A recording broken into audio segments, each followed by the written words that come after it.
The desert had a way of swallowing men whole. Dust rose with each step, burning sun pressing down, the world stretching endless and empty. He was just another rider without a name worth remembering, an ordinary cowboy whose boots were worn thin and whose hat had lost its proud curve years back. The horse beneath him snorted, weary as its master, and together they trudged toward nowhere in particular. Fate, though, often lies in the places a man does not mean to go. The storm came fast, rolling in with a wall of grit that bit at his eyes and tore through his lungs. He cursed, yanking a bandana up over his mouth, but the wind pushed him sideways, carrying him away from the trail he thought he knew.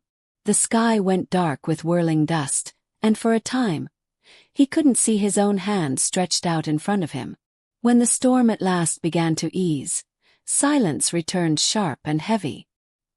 He stood in a canyon he had never seen before, rocks jagged and red as fresh blood, shadows yawning where sunlight should have been.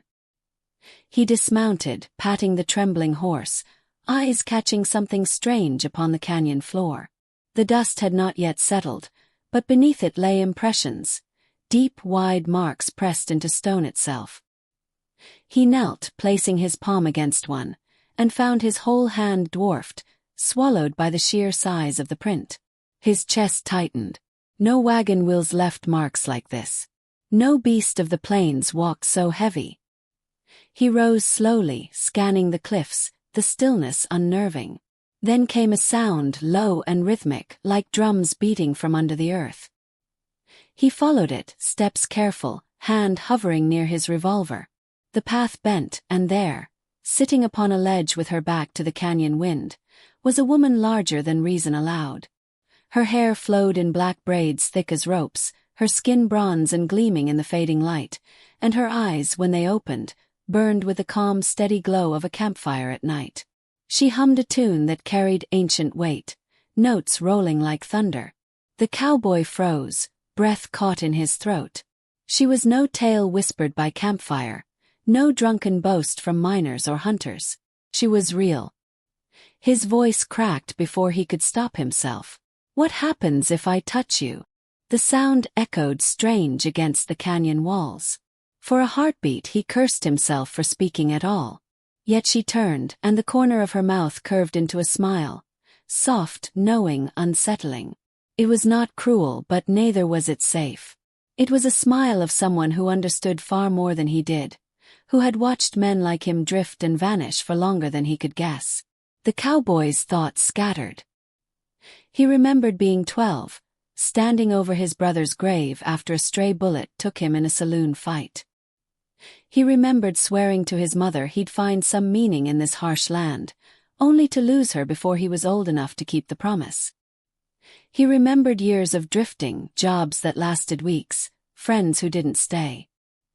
He'd felt small his whole life, dust blown about by stronger winds. And now he stood before something so vast he could hardly comprehend it, and for the first time in years, he wasn't sure if he wanted to run or kneel. Her voice, when it came, rolled deep and rich, like stones shifting under water. "Why do you ask what you already fear?" He blinked, mouth dry. Words clumsy, he muttered. "Because fear's all I got left." Her laughter was low, a ripple through the canyon that made loose pebbles skitter down the rocks. It wasn't mocking, more like the earth itself amused at his honesty. She leaned forward, the ground quivering as her weight shifted. Her hand opened, palm flat upon the stone, wide as a wagon bed. A silent invitation, daring or perhaps merciful. The cowboy stepped back, boots scraping. His fingers brushed his revolver, but what use was lead against something like her? His heart pounded hard enough to shake his frame. Every instinct screamed to turn, to run, to forget he ever found this place. Yet his boots rooted him there. He could not leave. Not yet. The canyon air grew still, even the wind seemed to hush. For the first time in his life he felt seen, not by a bartender who poured cheap whiskey, nor by a ranch boss who counted him as another back bent to labor, but by eyes that looked through the smallness of his flesh and caught something buried deeper. The silence stretched until he thought it might crush him. Then, with a grace that defied her size, she rose. Shadows lengthened as her form towered above him, tall as a cliff, each movement stirring the dust around his boots. She looked down, fire-lit eyes steady on his trembling frame.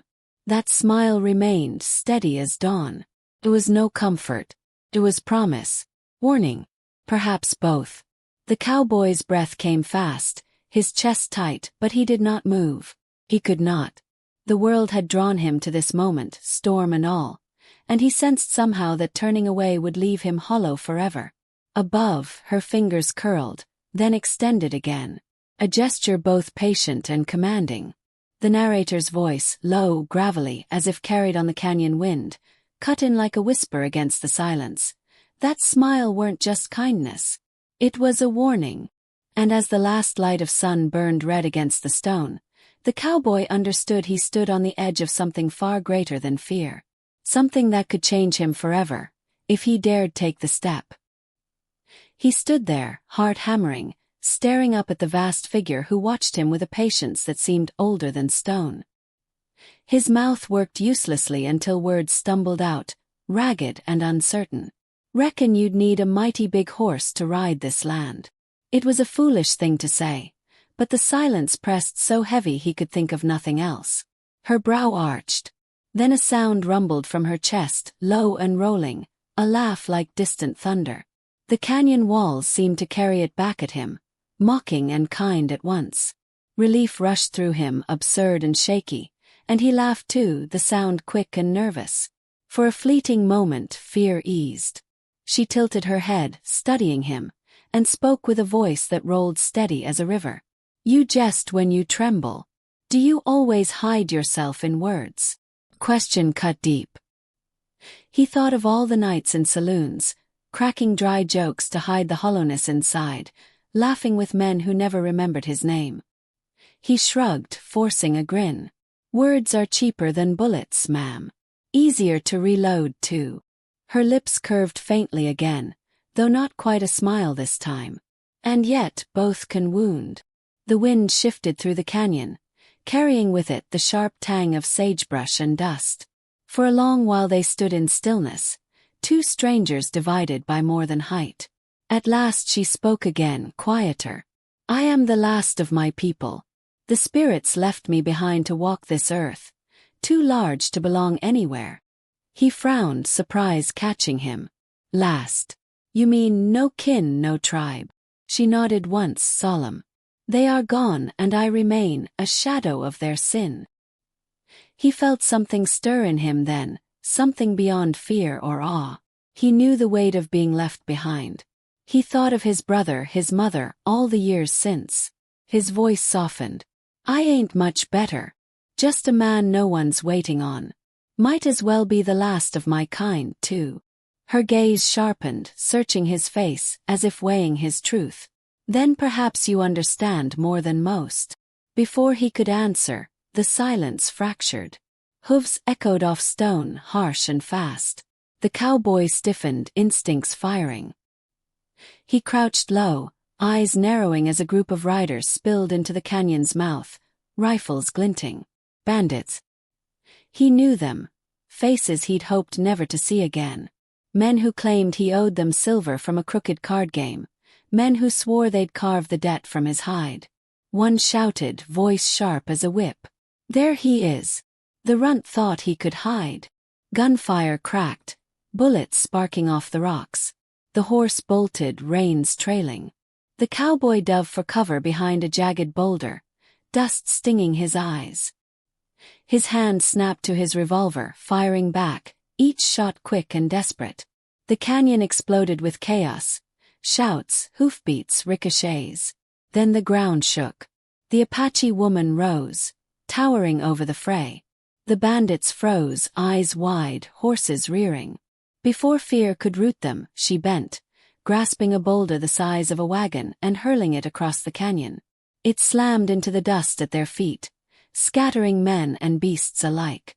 The cowboy blinked, awestruck, then barked a laugh despite the danger. "Guess I picked the right canyon to get lost in." The outlaws rallied, firing wildly. He squeezed off more shots, short bursts echoing in the din, but there were too many.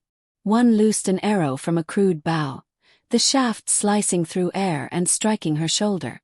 She staggered, growling low, hand snapping up to tear the arrow free. He didn't think. He just moved. Boots scraping stone. He scrambled up a ledge, grabbing at loose rock until he reached her arm. Up close, her skin was warm as sunlit earth, her breath thunderous in his ears. He braced himself and yanked the arrow free, tossing it aside. Blood welled dark and hot, but she barely flinched. He pressed his bandana hard against the wound, voice rough. "Reckon even giants bleed." Her gaze found his, eyes fierce but softened by pain. "And even small men can heal." For a moment the world hushed, battle sounds distant, like echoes from another life. He felt her strength in the tremor of her muscles, the heat of her blood, the weight of her stare. She was no legend now, no untouchable specter. She was flesh and spirit both, and he was bound to her by choice, not accident. The bandits broke at last, spurred by terror more than bullets. Shouts faded as they fled, leaving only the dust and silence behind. The cowboy slid down from her arm, legs shaking, heart still pounding from the fight. His revolver hung empty at his side, but he hardly noticed. She lowered herself back to the stone, wounded yet steady, her shadow stretching long in the fading sun. He stood before her, chest rising hard, torn between exhaustion and wonder. "You stood with me," she said simply, as if the words carried more weight than they seemed. He nodded, unsure what else to give.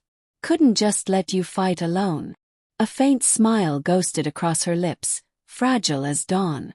"Then perhaps you are not as ordinary as you believe."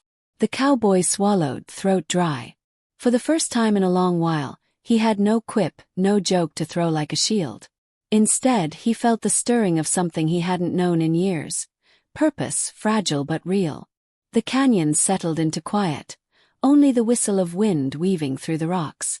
Above, stars began to pierce the violet sky.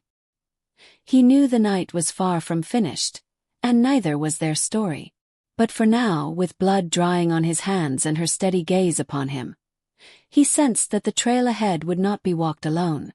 The night pressed in, cool and star-laden, while the canyon held its silence like a secret.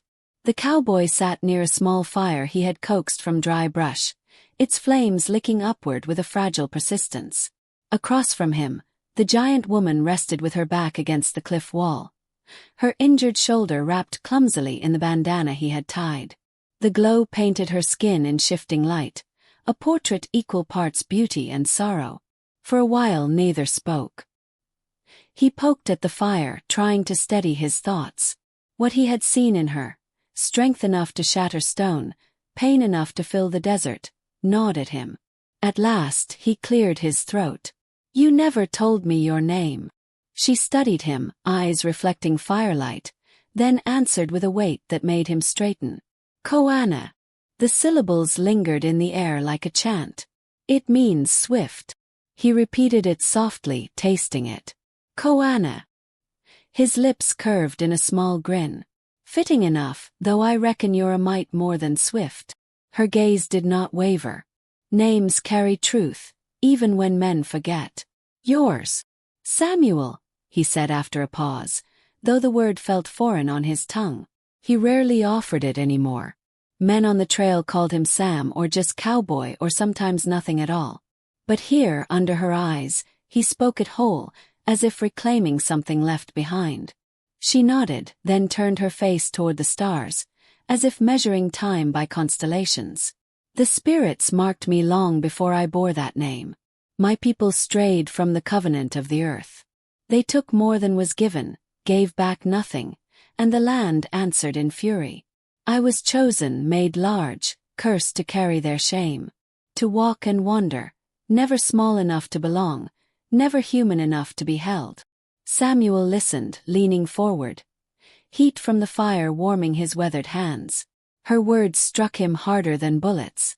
She spoke of exile, of a fate worse than death, and he felt the echo in his own chest. His life had been smaller but no less lonely. Drifting from town to town, never belonging, always the outsider with nothing to anchor him. "I know something of that weight," he admitted quietly. "Lost my brother young, my ma not long after. Folks looked at me like I was half a ghost. Too much grief, not enough worth. Never stayed anywhere long enough for folks to remember my name." He glanced at her, voice tightening. A man can feel mighty small in a world that don't care if he's gone. Her great eyes softened. Sorrow mingled with understanding. Smallness, largeness, both can be prisons. The measure of a soul lies elsewhere. The fire cracked, sending sparks into the dark. He chewed on her words, their truth sinking deep. Yet another question burned in him. "Before, when I asked what happens if I touch you, you smiled. Why?" Her head turned, shadows dancing across her face. "Because the answer is not simple. Touch me, and the bond may awaken. The spirits may see you as they see me. They may mark you, bind you. Perhaps they curse you as they cursed me. Or perhaps they free me through you. I do not know." Samuel felt his pulse quicken, the canyon air thick with her meaning. He thought of her vast hand, of the silent invitation she had offered, and of how close he had come to stepping into it. The thought sent shivers along his spine. "So it's a gamble," he said, half a whisper. "Touch you, and I risk being chained same as you. Or saved," she murmured, voice deep as earth. He looked at her then, truly looked, and in the fire's glow he saw not only her immensity but the loneliness carved into her every line. A woman who had walked too long without company, who carried both pride and punishment in her bones. And he felt something stir, a pull not of fear but of longing, fierce and dangerous. Before he could speak again, the ground gave a faint tremor, distant at first, then sharper. He rose, scanning the canyon's rim. The night air carried sound, hoofbeats many this time. Not the handful of bandits they had scattered earlier, but a posse, angry and armed. Lanterns flickered on the cliffs, their light bobbing like malevolent stars. Voices carried, rough, determined. "They're back," Samuel hissed, hand at his revolver, though he knew the weapon held little hope against so many. His chest tightened. "And they brought friends." Koana rose slowly, towering, her shadow blotting the fire. The wound in her shoulder bled anew, but she did not falter. She looked down at him, hand opening once more, steady and solemn. "The choice is yours, Samuel. Stand with me or turn away. If you take my hand, there is no path back to who you were." The hoofbeats grew louder, stones tumbling from above as riders descended. Samuel's mouth went dry. He thought of every lonely mile, every grave he had left behind, every night he had stared into nothing wondering if he mattered at all. He thought of her curse, her sorrow, and the strange kinship between them. His revolver felt small, useless in his grip. But the sight of her open palm, vast and waiting, pulled at him with a force stronger than fear. The canyon filled with shouts, rifles cocking, men readying to strike. Samuel's breath caught, torn between terror and something fiercer, a hunger for meaning that had eluded him his whole life. Her voice rumbled, calm even against the storm of approaching danger. "Choose." The fire flickered, the canyon roared with enemies, and Samuel's heart thundered in his chest. His eyes locked on her hand, on the promise of a fate unknown. The moment stretched, taut as a drawn bowstring, until it seemed the world itself held its breath, waiting to see if he would step into destiny, or vanish like dust on the wind. The decision tore through him like lightning. Samuel's boots scraped stone as he moved, faster than thought, faster than fear. He leapt into her waiting palm, the rough warmth of her skin closing beneath him like the earth itself had caught him. In that instant, a surge shot through his body. Heat, light, a vibration so fierce he thought his bones might shatter. His vision blurred, the canyon dissolving into flashes of fire and storm. He saw shadows of ancient warriors, the cries of spirits echoing through his skull, the taste of dust and blood sharper than steel on his tongue. Then it snapped back, the world clear, and he found himself crouched within her grasp, heart pounding in rhythm with hers. The posse poured down the canyon slopes, rifles raised, dynamite glinting in torchlight. Their leader bellowed, "Bring him down! Bring the monster with him!" Gunfire cracked. Bullets whined through the air. Koana roared, a sound that shook the cliffs, and rose to her full height. Her other hand ripped stone free from the canyon wall, hurling it with bone-shaking force. Riders scattered, horses shrieking, the blast of shattering rock drowning their curses. Samuel braced, revolver drawn, firing from her hand like a soldier on the high wall of a fortress. Every shot found a mark. The men below faltered, faces pale under the glow of firelight. The air filled with chaos, explosions, smoke, horses rearing wild.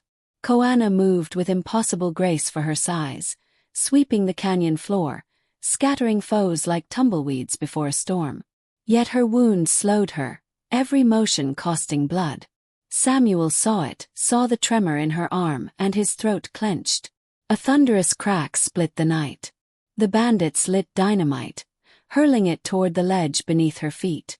Stone erupted, jagged shards flying. She staggered, balance teetering. Samuel clung tight, grit stinging his face, ears ringing. He raised his gun and fired at the men holding fuses, one after another dropping under his relentless aim. But the fight took its toll. Koana stumbled, one knee hitting the ground with a quake that split the fire to sparks.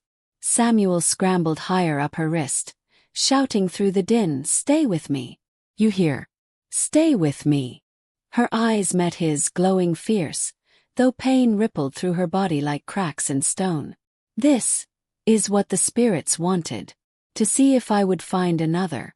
To see if one would stand." Her voice was hoarse, heavy with strain. "And you have, Samuel. You gave me what no one else would. A reason." The words hit harder than any bullet. He shook his head, firing again into the swarm below, though his hand trembled.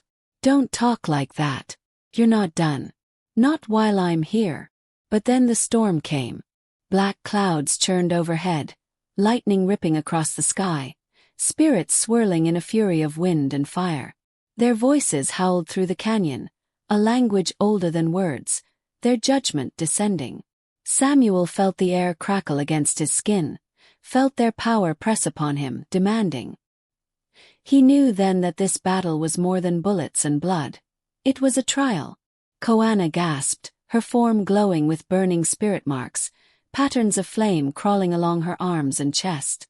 She cried out, her voice a mixture of rage and anguish. The spirits meant to consume her, to end what they had begun. Samuel's decision came without hesitation. He stood tall in her hand, arms spread as though daring the storm itself. "Take me too. If she's cursed, then curse me with her. If she's bound, then bind me. But I won't let her carry it alone." Lightning seared the sky.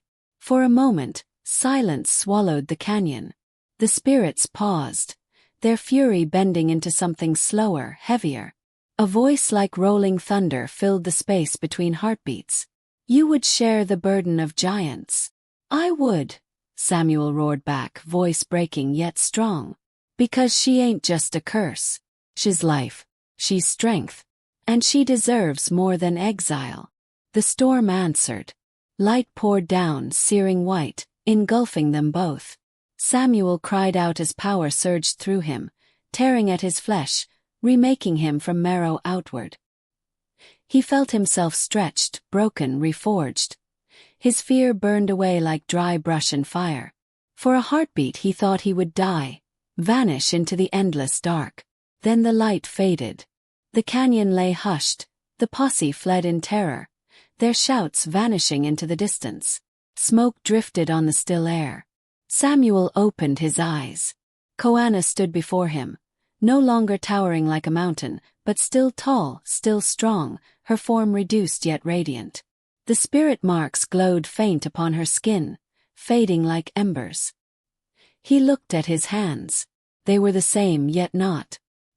His body still small, Yet his chest felt broader, his heart steadier, his spirit no longer hollow. He met her gaze and saw in her eyes the reflection of his own change. Her lips curved in a weary smile. "You chose." He swallowed, throat raw, but the words came sure. "Reckon I did. And I'd choose it again."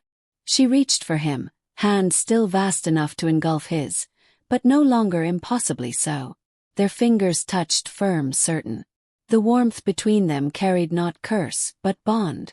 Together they walked from the ruined canyon, stars blazing overhead, dawn beginning to glow faint along the horizon. The land felt different, alive in a way Samuel had never noticed. Perhaps it was him that had changed, or perhaps it was always waiting for him to see. The narrator's voice drifted soft as the wind through the desert grass. He weren't no longer ordinary. He was a man who touched the impossible and lived. And from that day on, the world had to reckon with a cowboy who found his place not by standing apart, but by standing with. As the fire of dawn lit the horizon and their shadows stretched long across the earth, the story closed not on an ending, but on a trail yet untaken, one that promised struggle, wonder, and a bond forged stronger than any curse. And if this tale moved you, don't forget to like, subscribe, and share your thoughts in the comments. Every story needs its listeners, and every cowboy needs a trail.